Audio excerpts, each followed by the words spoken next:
Good afternoon, ladies and gentlemen. You're here watching Airsick Hydra again, coming at you with another speculation video with regard to what Games Workshop games may be hitting the shelves digitally within 2020 onwards. Now, we all know within the Focus Home Interactive press event that they had perhaps even a year ago now. It's been quite a while. 3 games were mentioned. There are other games too, including Necromunda, which I hear is still being produced, although I haven't heard anything from the developers to confirm this. It was simply been mentioned within a couple of streams that is still being developed by other people speculating on it, so I don't really know. But anyway, coming back to this today, we're going to move on to Streumon Studio. Now, these guys have made 2 products before, which we're going to talk about in a moment, which I think will give a lot of insight as to what we may be expecting from them.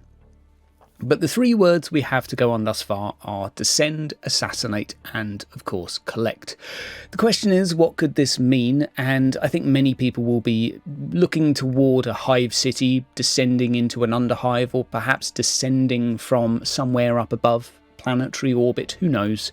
I think a hive city is perhaps the most predictable, and therefore I think we could probably be looking forward to. The question is, are you a bounty hunter, or are you working perhaps in a more official capacity for the Officio Assassinorum? Given the image, I think the Assassinorum is perhaps less likely. It doesn't look like any of the tropey sort of assassins we would see. At least not that I'm aware of, but Games Workshop has been taking their own art direction recently, so I don't really know what's what anymore. But for me, it doesn't also look like a particular tropey bounty hunter, but for me, that's what I'm expecting. And that also, I think, is hinted towards with some of their previous games. Now, the previous game to this, I don't actually think is going to be as useful as their initial product. Let me explain. The last game these guys made was Space Hulk Deathwing, followed by the Enhanced Edition. Now, you guys will probably be familiar with the product. You'll be familiar with a little bit of a bumpy launch, perhaps, in terms of crashes and XYZ that was later fixed, and extra bells and whistles were added to the game over time afterwards, and collectibles, things to keep you playing. I myself had a good bit of fun playing with friends, but I can appreciate the game had its issues. It was not a perfect product, despite the fact the aesthetic was absolutely beautiful. By that, if you could take a servo skull anywhere in that map and just take a picture, you would say to yourself, wow, this is really cool. It looks amazing. And I think that's one thing that the game absolutely nailed. So that gives me a little bit of hope. The animations when it came to the hybrids, etc., the shooting within the game, it wasn't necessarily a sports car of FPS products. It was a little bit difficult to handle, and I know somewhat intentionally you're a Terminator.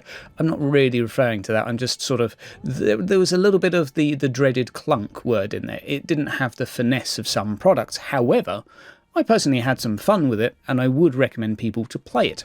But I don't think this is the game we should be looking to for clues as to what we will be getting with this future title, because if you're not familiar with Ars Cybernetica, then this is a game that probably passed you by quite some years ago. Yes, it looks pretty dated, and it is, I believe, in the region of 8 years old, something like that, perhaps even 9.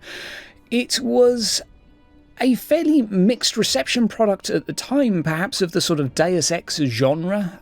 It certainly filled a little bit of a gap in the market at the time, and found its place as a RPG shooter, I guess you could call it. Now, never having actually played the game for myself, despite the fact there is a free demo available, I'm currently going off of reviews.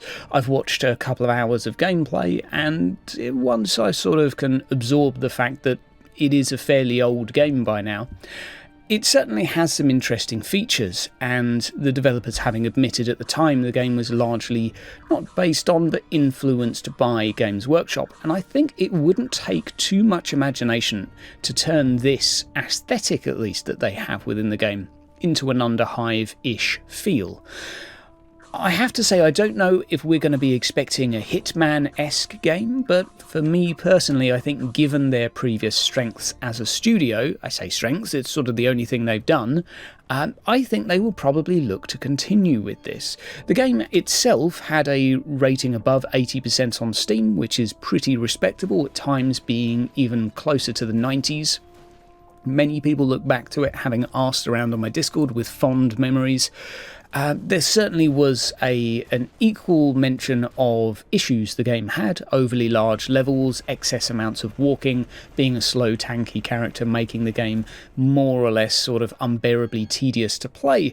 But nevertheless, the game has at least some interesting qualities to it. You get different abilities that can be bound to a number of different keys. Now, that sounds like very generic developer talk, but I believe that you could basically get a very large pool of abilities bound onto your keyboard at any one time, making for some, let's say, more diverse combat.